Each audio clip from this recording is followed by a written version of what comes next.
흔히 말하기를 사람에게는 세 종류의 키가 있다고 합니다. 어떤 키일까요? 네, 첫째는 선키입니다. 서서 재는 키, 선키고요. 둘째는요? 그렇죠. 앉은 키입니다. 그렇다면 마지막 세 번째 키는 무슨 키일까요? 바로 나이키입니다. 흔히 나이키를 나이값이라고도 부르죠. 사람의 선키는 서서 재면 되고 앉은 키는 앉아서 재면 되는데 그렇다면 나이키는 어떻게 측정할까요? 그 사람이 얼마나 나이키가 자랐는지, 나이를 먹으면서 얼마나 그 나이키가 자랐는지 알 수 있는 방법이 뭘까요? 그것은 바로 그 사람이 얼마나 사람들에게 나누며 살고 있느냐를 보면 그 사람의 나이키를 알 수가 있습니다. 제가 국민학교 다닐 때 일인데요. 국민학교라고 하니까 제가 엄청 옛날 사람 같다고 생각하시는 분들도 계실 텐데 뭐 그 정도는 아닙니다. 어쨌든 제가 그 국민학교 저학년 다닐 때는 과목 중에 수학이라는 과목이 없었습니다. 그 대신 이 슬기로운 생활이라는 이름으로 산수를 배웠는데요. 그때 가장 먼저 배우는 이 셈법이 덧셈입니다. 뭐 1 더하기 1은 2, 뭐 이런 거 이제 처음에 이제 배우잖아요. 그 다음에 배운 게 뺄셈입니다. 이렇게 덧셈과 뺄셈을 다 마치면 이제 2학년부터는 곱셈을 배우기 시작하죠. 저도 아직도 기억나는 게 그 책받침. 예전에는 연필로 이렇게 노트 필기할 때 책받침을 늘 받쳤는데 거기 뒤에 보면 구구단이 다 이렇게 쓰여 있었어요. 그래서 그거 들고 복도에 앉아서 그걸 다 외우고 검사 받은 사람들만 집에 갈 수 있었습니다. 이렇게 곱셈을 다 배우고 나면 가장 마지막에 배우는 게 바로 나눗셈이죠. 그렇다면 덧셈, 뺄셈, 곱셈, 나눗셈 중에 나눗셈을 제일 마지막에 배우는 이유가 뭘까요? 아마도 그것은 나눗셈이 제일 어렵기 때문이겠죠. 그런데 사실 나눗셈이 어려운 이유는 그 셈법 자체가 어려워서라기보다는 우리가 평소에 많이 해보지 않았기 때문이라고 이야기를 합니다. 우리가 덧셈을 쉽게 생각하는 이유는 덧셈에 익숙하기 때문이죠. 우리가 보통 세뱃돈을 받으면 덧셈을 하지 나눗셈을 하지 않습니다. 뭐 예를 들어 아빠 3만 원, 엄마 3만 원, 할머니 2만 원, 할아버지 2만 원. 그러면 총액 다 더하면 10만 원. 이건 금방 돼요. 그런데 이번에 받은 10만 원을 불우이웃으로 얼마나 나눌까? 사실 이런 생각은 우리가 거의 안 하고 삽니다. 나눗셈이 어려운 이유는 평소에 나누기를 잘 안 하기 때문이죠. 그런 의미에서 초등학생들에게 가장 먼저 가르쳐야 할 셈은 덧셈이 아니라 나눗셈이 아닐까라는 생각을 해보게 됩니다. 내가 가진 것을 얼마나 다른 사람들에게 나누어 줄지를 먼저 가르친다면 우리 아이들의 나이키는 정말 몰라보게 잘할 수 있을 것이라고 생각이 됩니다. 사실 나이키는 시간이 지난다고 해서 알아서 자라지 않죠. 평생 나누고 살지 않았던 사람이 나이가 들었다고 해서 나누며 살게 되지 않는다는 말입니다. 그렇다면 나이키가 자라는 방법은 뭘까요? 그건 단 하나입니다. 자주 나누는 방법밖에 없죠. 더 많이 나누고 더 많이 베풀고 이렇게 계속해서 나누는 삶을 살 때에 우리의 나이키는 몰라보게 자라게 될 것입니다. 그래서 그런지 이 나이키는 우리에게 이렇게 이야기를 하죠. Just do it. 그냥 해라. 지금 시작해라. 그러면 너의 나이키는 자라게 될 것이다. 오늘은 누가복음 10장 30절부터 있는 말씀을 통해서 거기 등장하는 몇 사람의 나이키에 대해서 생각해 보려고 합니다. 그리고 그 이야기를 통해서 오늘 나의 나이키는 얼마나 되는지 또 그리고 이 이야기를 통해 어떤 교훈을 얻을 수 있는지 함께 생각해 보도록 하겠습니다. 먼저 누가복음 10장 30절 말씀 보시겠습니다. 예수께서 대답하여 이르시되 어떤 사람이 예루살렘에서 여리고로 내려가다가 강도를 만나매 강도들이 그 옷을 벗기고 때려 거의 죽은 것을 버리고 갔더라. 하루는 어느 사람이 길을 가고 있었습니다. 성경은 그 길을 예루살렘에서 여리고로 내려가는 길이라고 이야기를 하는데요. 당시 이 길은 강도의 잦은 출몰로 유명한 길입니다. 그래서 사람들은 이 당시 그 길을 혈로, 즉 피의 길이라고 불렀습니다. 그래서 사람들은 이 길을 갈 때 절대 혼자 가는 법이 없죠. 여러 사람들이 무리를 지어 지나가는 것이 일반적인 모습이었습니다. 그런데 이 이야기에 나오는 사람은 혼자 그 길을 내려가고 있었던 것이죠. 이 이야기를 들은 청중들은 금방 알 수 있었습니다. 아, 무슨 일이 벌어지겠구나 라고 말이죠. 아니나 다를까 그는 갑자기 나타난 강도들에 의해 몸이 심히 상하고 가진 것을 다 빼앗기게 됩니다. 당시 사건을 목격한 사람도 또 그 길을 지나간 사람도 없었죠. 이렇게 이 행인은 홀로 죽어가고 있었습니다. 이렇게 얼마의 시간이 흘렀을까요? 마침 한 사람이 그 길을 지나가다가 강도 만나 쓰러져 있는 사람을 발견하게 됩니다. 31절입니다. 마침 한 제사장이 그 길로 내려가다가 그를 보고 피하여 지나가고. 예수님께서는 가장 먼저 제사장을 이 비유에 등장시킵니다. 이 이야기에 제사장이 등장하는 것은 그리 낯선 일은 아니었는데요. 왜냐하면 그 당시 많은 제사장들이 여리고에 살고 있었기 때문입니다. 제사장들은 24반차로 나누어서 1년에 2주씩 성전에서 봉사를 하도록 되어 있었는데요. 나머지 시간은 자기 집에서 보낼 수 있었습니다. 그래서 많은 제사장들은 예루살렘으로부터 그렇게 멀지 않고 또 부유한 도시였던 여리고에 거주하기를 선호하였죠. 1세기 유대인 역사가인 요세푸스는요, 그 당시 여리고에는 약 한 5,000명 정도의 제사장들이 거주했던 아주 부유한 도시였다라고 기록을 하고 있습니다. 그런 의미에서 이 길에 한 제사장이 등장하는 것은 청중들이 보기에는 당연한 일이었죠. 강도 만자 거의 죽게 된 사람을 본 첫 번째 사람이 제사장이다라는 말을 들었을 때 아마 청중들은 안도의 한숨을 내쉬지 않았을까 생각해 봅니다. 아휴, 이제 됐다. 제사장이 그 사람을 도와주겠지 라는 기대를 갖게 된 것이죠. 그러나 예수님의 비유는 그들의 기대에 부응하지 못했습니다. 성경은 제사장이 강도 만나 쓰러진 자를 보고 피하여 지나갔다 라고 말합니다. 그러자 곧이어 또 한 명의 사람이 등장하는데 바로 레위인이 등장합니다. 하지만 그도 역시 제사장과 같이 그를 보고 피하여 지나가 버리죠. 자, 그렇다면 이 비유를 이렇게 듣고 있는 청중들은 그 다음에 누가 등장할 것이라고 생각을 할까요? 가장 당시에 거룩한 사람 제사장, 그 다음에 성전에서 함께 봉사하는 레위인, 그럼 그 다음에는 당연히 평범한 유대인이 등장할 것이라고 생각할지 모르겠습니다. 하지만 이러한 그들의 기대와는 달리 예수님께서는 전혀 생각하지 못했던 한 사마리아인을 등장시킵니다. 33절입니다. 어떤 사마리아 사람은 여행하는 중 거기 이르러 그를 보고 불쌍히 여겨. 이 말을 듣자 청중들은 깜짝 놀라죠. 왜냐하면 유대인들에게 있어서 사마리아는 입에 담고 싶지도 않은 말이었기 때문입니다. 유대인들에게 이 18개의 유대인들의 기도문이 있는데요. 이것은 보통 이제 주후 1세기, 그 1세기 말에 한 18개로 확정되었다고 이제 보여집니다. 그런데 이미 그 이전 시대부터 있어 왔던 그런 기도문이었습니다. 그런데 그 기도문 중에 12번째의 기도문이 이런 기도문이었어요. 사마리아인들이 이방인들과 함께 한순간에 멸망당하게 하시고 저들의 이름을 생명록에서 제해 주십시오.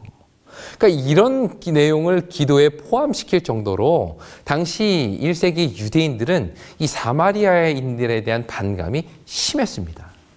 그런데 이런 비유에 바로 이런 사마리아인이 등장하게 된 것이죠. 뿐만 아니라 그가 제사장과 레위인이 하지 못한 일, 즉 강도 만나 죽게 된 사람을 도와주는 일을 하게 된 것입니다. 그러자 청중들은 이 비유를 듣는 내내 아마 마음이 불편했을지 모르겠어요.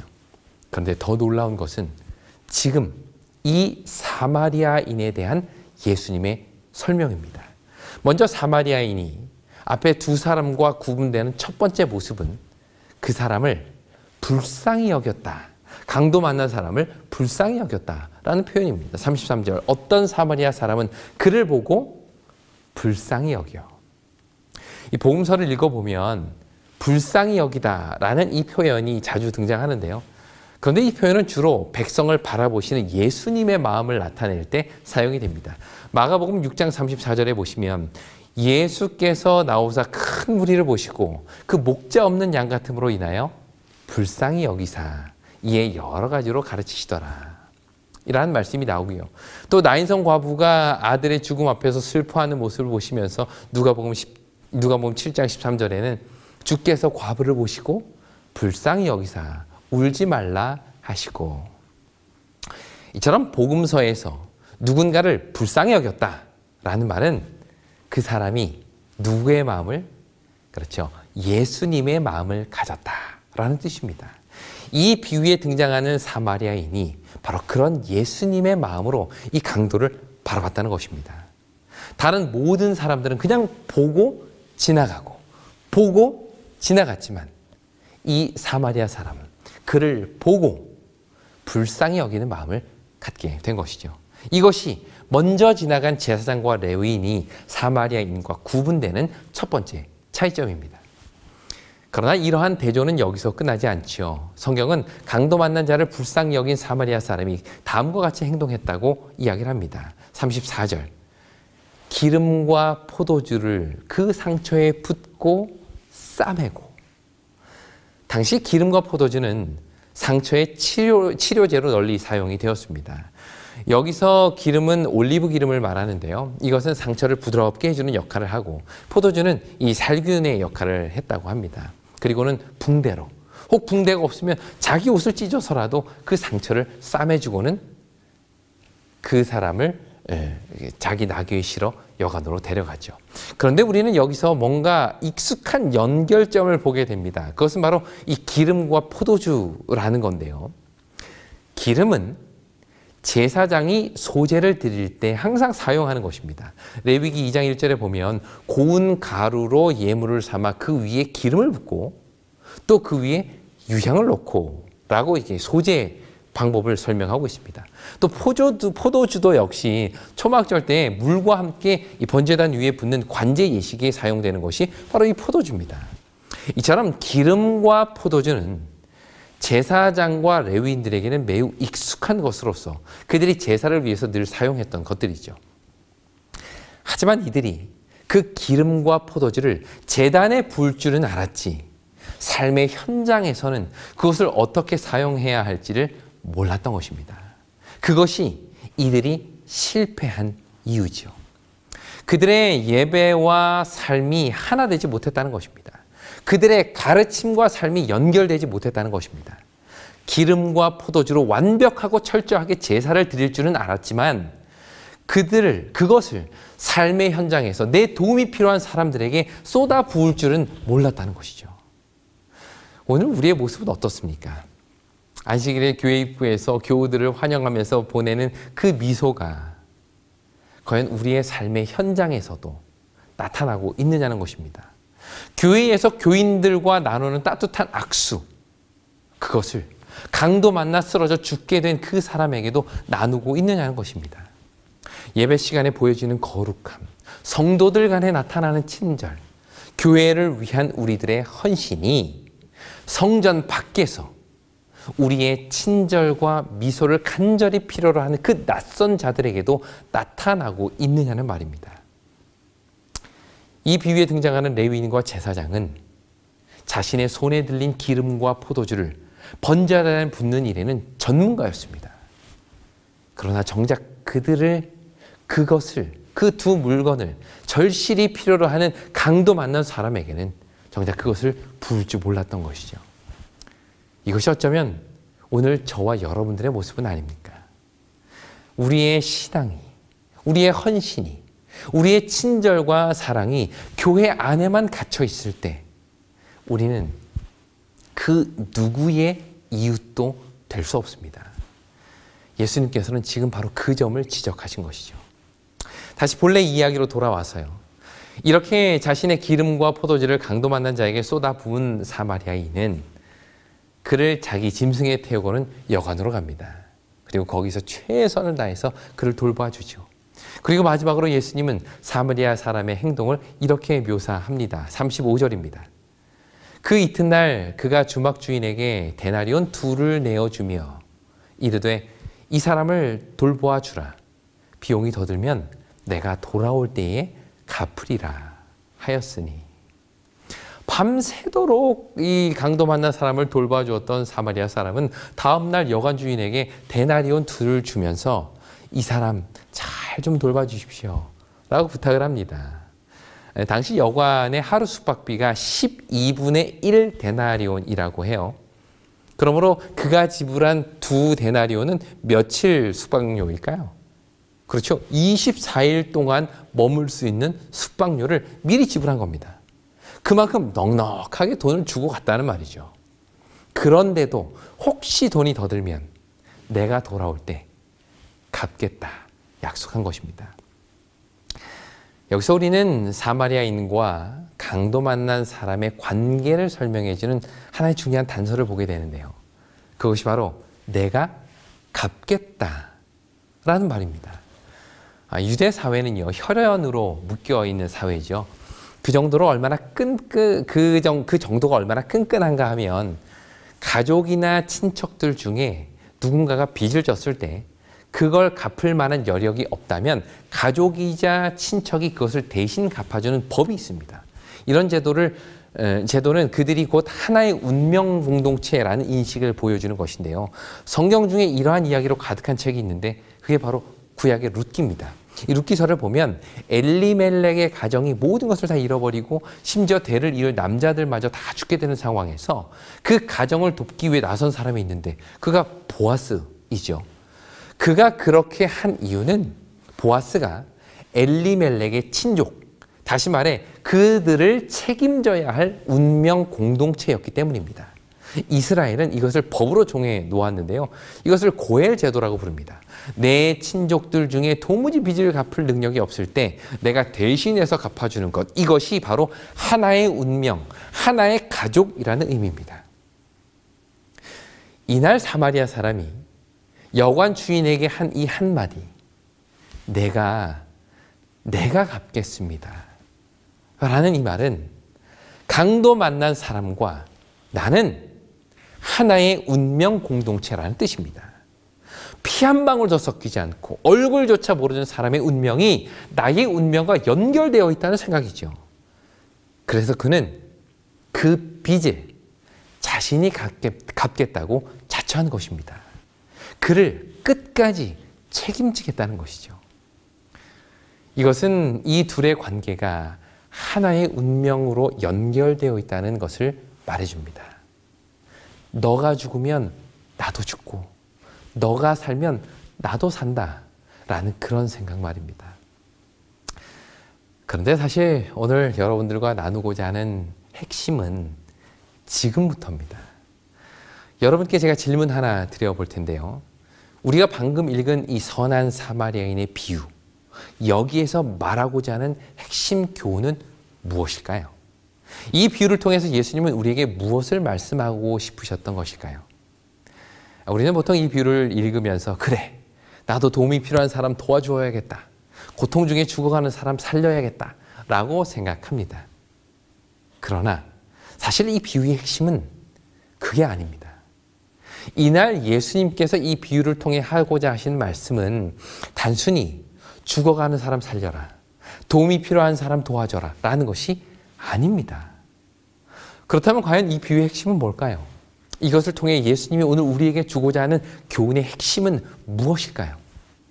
그것은 이 비유가 어떤 배경에서 나오게 되었는지를 이해하면 쉽게 알 수 있습니다. 누가복음 10장에 나오는 선한 사마리아인의 비유는 그날 예수님을 찾아온 한 율법사와의 대화를 통해 시작이 됩니다. 그는 예수님께 이런 질문을 하지요. 25절입니다. 어떤 율법 교사가 일어나 예수를 시험하여 이르되 선생님, 내가 무엇을 하여야 영생을 얻으리이까? 그는 율법사였기에 율법을 잘 알고 있는 사람이었습니다. 이날 예수님께 이런 질문을 한 것은 정말 그 대답이 궁금해서라기보다 예수님을 시험해 보기 위함이었죠. 이것을 알고 계셨던 예수님께서는 오히려 그에게 율법에 뭐라고 기록했고 너는 어떻게 읽느냐라고 되물으십니다. 그러자 율법사는 이렇게 대답하죠. 하나님을 사랑하고 이웃을 사랑하라고 했습니다. 정말 기가 막힌 100점짜리 대답입니다. 근데 그때 예수님께서 그에게 이런 말씀을 하십니다. 28절. 예수께서 이르시되 내 대답이 옳도다. 이를 행하라. 그러면 살리라. 이 대답을 들은 율법사는 곧이어 두 번째 질문을 던지는데요. 그것은 바로 그러면 누가 내 이웃입니까? 라는 것입니다.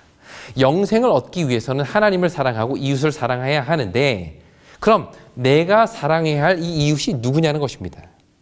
당시 유대인들은 그들이 사랑해야 할 이웃을 유대인으로만 제한합니다.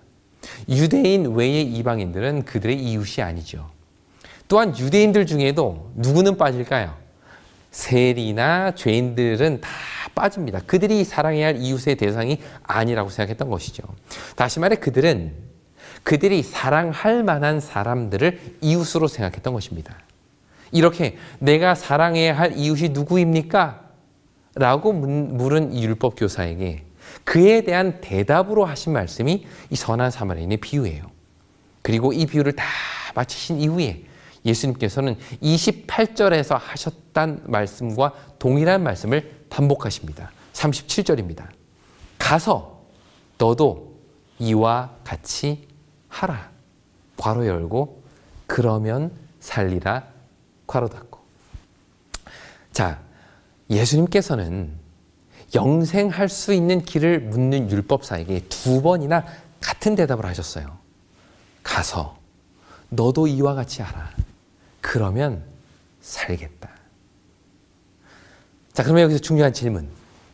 여기서 너도 이와 같이 하라. 그러면 살리라고 할 때 이 말은 누가 살겠다는 말일까요? 강도 만난 사람이 살겠다는 말일까요? 아니면 강도 만난 사람을 도와준 그 사람이 산다는 말일까요?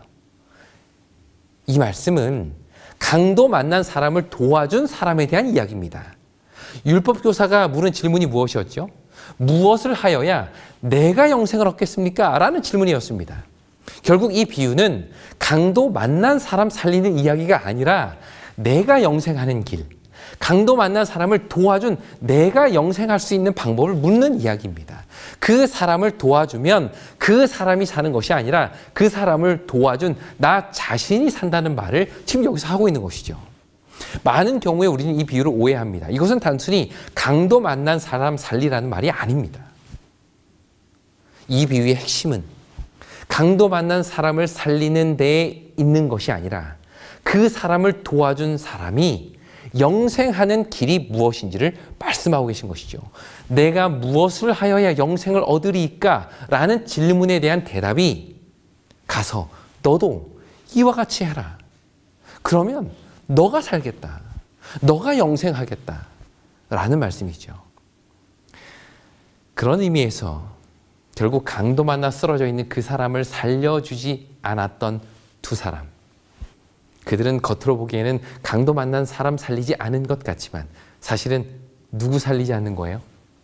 자기 자신을 살리지 않은 겁니다. 내가 영생할 길을 저버린 것이죠. 반면에 강도 만난 사람을 위해 포도주를 붓고 기름을 붓고 상처를 싸매고 밤새도록 간호하여 그를 살려낸 사람은 누구를 살려낸 것일까요? 바로 자기 자신을 살린 것입니다.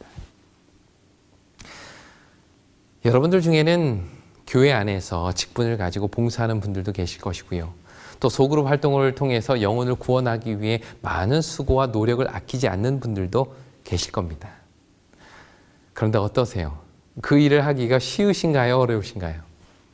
교회를 위해, 성도들을 위해 내 시간과 돈과 능력을 쏟아붓는 일, 쉬운 일입니까? 어려운 일입니까?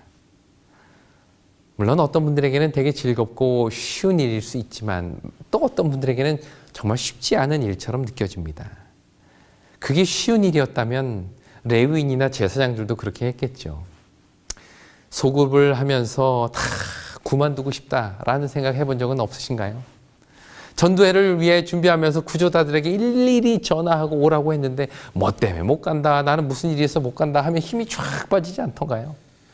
내가 정말 많은 돈과 시간을 써가면서 사람들을 먹이고 대접했는데도 불구하고 사람들이 그러한 열심을 알아주지 않고 오히려 불평만 하고 있을 때 다 포기하고 싶다는 생각 들진 않으십니까? 아마 우리 중 대부분은 이런 경험들을 해보셨으리라고 생각이 됩니다. 선한 사마리아인처럼 자신이 가진 포도주, 기름 다 쏟아붓고 자기 나귀, 심지어 내가 가진 돈까지 전부 그 사람에게 쏟아부었는데 밑 빠진 독에 물 붓는 것처럼 생각된 적은 없느냐는 것이죠. 그래서 야, 이거 해서 뭐하나, 힘만 들고 이제 다 그만했으면 좋겠다 라고 생각하신 적은 없으십니까? 그런 마음을 가지고 지금까지 걸어온 우리에게 예수님께서 이렇게 말씀하십니다. 이를 행하라. 그러면 내가 산다. 이 일은 남을 위한 일이 아니라 바로 너 자신을 위한 일이다. 남의 영생을 위한 것이 아니라 바로 너 자신이 영생하는 길이다. 라고 말이죠.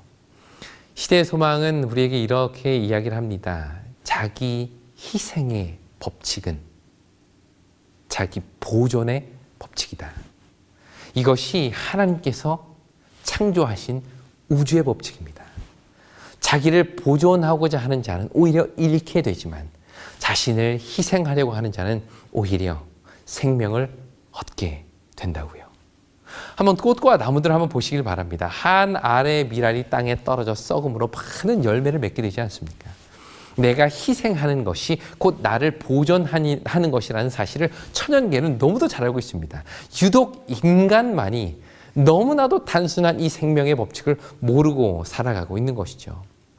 예수님을 모르고 살아가는 많은 사람들을 주님께로 인도하는 그 일, 때로는 부담도 되고 내 마음을 힘들게도 합니다.